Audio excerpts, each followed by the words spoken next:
তোর পেন লাগবো ভাই? ও ভাই। আচ্ছা, গতকালকে তো মরিচ বেচছি, 2,000 টাকার মতো চাইছিলাম, লতে ভর্তি হবো। পড়াশোনা তো শেষ করছি, এখন একটা চাকরি বাকরি আশায় আছি। আর আশায় আছি লতে ভর্তি হয়ে আর একটু পড়াশোনা চালাই যাবো। আমি সংসারের বড় ছেলে, তোদের বড় ভাই। আমার পড়াশোনা না করলেও চলবো, আমি চাই তোরা পড়াশোনা করে বড় হ। আচ্ছা, তোরে আমি পেনি কিনা দিব, তাও তুই পড়াশোনা কর, স্কুলে যা। এই ধর, তোরে আমি কিছু টাকা দিলাম, এই টাকাটা তুই রাখ। এই টাকাটা তুই রাখ, রাইখা তুই আজকেই মার্কেটে যাবি, মার্কেটে যাই পেন কিনা লই আইবি।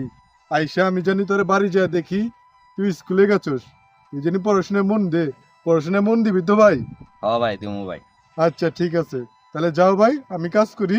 আমি মাঠে ঘাটে পরিশ্রম করে ফসল ফলে সংসার হাল ধরুম, কিন্তু তোমরা আমার স্বপ্ন পূরণ করবা। তোমরা পড়াশোনা করে বড় অফিসার হবে, শেষ বয়সে তোমরা আমারে দেখবা, এইটাই আমার আশা।